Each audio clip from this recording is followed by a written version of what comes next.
अदानीचा अणु ऊर्जा निर्मितीमध्ये सगळं खाजगीकरण केल्यानंतर अदानीला द्यायचं चाललंय ते तर उघड आहे. पण ह्या दुसऱ्या गोष्टीमध्ये त्यांचा काही डायरेक्ट संबंध आहे का माहिती नाही. आता काय भानगड आहे, मी 19 डिसेंबर का म्हणतो किंवा मी जेव्हा बोललो होतो की काही बदल घडतील, आणि एक विश्लेषण आहे की मला असं वाटतं की जर बदल घडले तर मग एक मराठी माणसाला संधी मिळू शकते महिन्याभरात. तर हे महिनाभर का, तारीख का दिलेली, तर त्याचं विश्लेषण थोडंसं मी सांगू इच्छितो. बऱ्याच लोकांनी माहिती घेतली असेल. अमेरिकेमध्ये घटना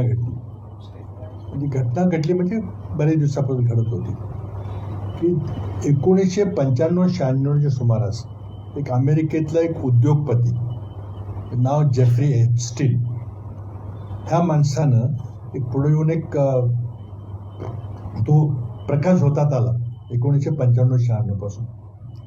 नंतर पुढं काही वर्षानंतर असं दृष्टी 2000च्या सुमारास लक्षात की हा माणूस काहीतरी बेकायदेशीर गोष्टी करतोय, विशेषतः सेक्स ट्रॅफिकिंग करतोय असं लक्षात आलं.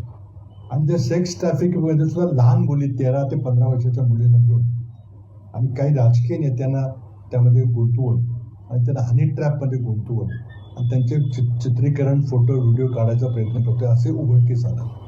काही लहान मुलींनी तक्रारी केल्या कोर्टामध्ये, कोर्टाने चौकशी केली, त्यामध्ये तथ्य सापडलं.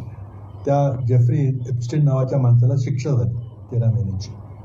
नंतर पुन्हा आणखी काही मुली पुढे आल्या की आमचा सेक्शुअल एक्सप्लॉयटेशन केलं लहान मुलींनी, असं त्याच्या पेरेंट्सनी तक्रारी वगैरे केल्या.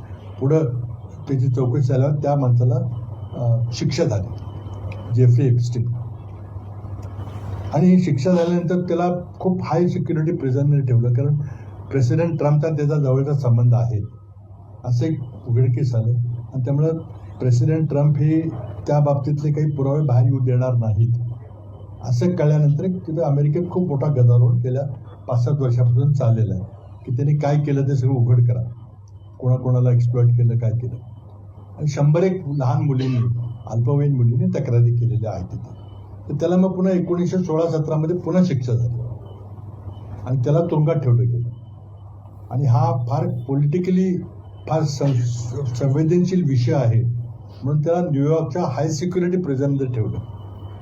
आणि व्हिडिओ कॅमेरे, एका सॉलिटरी सेल, तर काही कोणाला काही करता येणार नाही. पण ऑगस्ट 2019 त्याचा मृत्यू झाला तुरुंगामध्ये. आणि अमेरिकन सरकारने जाहीर केलं की याने आत्महत्या केली. आता ते व्हिडिओ कॅमेरे सगळे होते, लोकांनी सगळे तपासले, तर नेमके 2 मिनिटाचा व्हिडिओ कॅमेरा त्यावेळेस बंद होता त्या ठिकाणी तो मेला त्या ठिकाणी. त्यामुळे बऱ्याच लोकांचं म्हणणं आहे की याचा खून केला आणि तो मोठ्या व्यक्तींनी खून केला, कारण माहिती येऊ नये म्हणून. आणि हिलरी क्लिंटनच्या सेक्रेटरी त्यांचंही नाव घेतलं गेलं की त्यांनी कुठेतरी करायला गेला. पण ऑगस्ट 19 हा माणूस मेला. आणि त्यांनी जे व्हिडिओ चित्रीकरण केलं होतं ते सगळे पुरावे अमेरिकेच्या कायदा मंत्र्याकडे गेले. आत्ता कायदा मंत्री कोण आहेत प्रेसिडेंट ट्रम्पचे, ते पॅम बॉन्डी नावाच्या बाई आहेत, त्याला तिथं अटॉर्नी जनरल म्हणतात. सगळे कागद त्यांच्याकडे आहेत. आणि त्यांनी एका पत्रकार परिषदेत सांगितलं की या जेफ्री एप्स्टीनची जी क्लायंट लिस्ट आहे, म्हणजे त्यांची जी गिराईक आहे त्याची यादी माझ्याकडे सगळी आहे.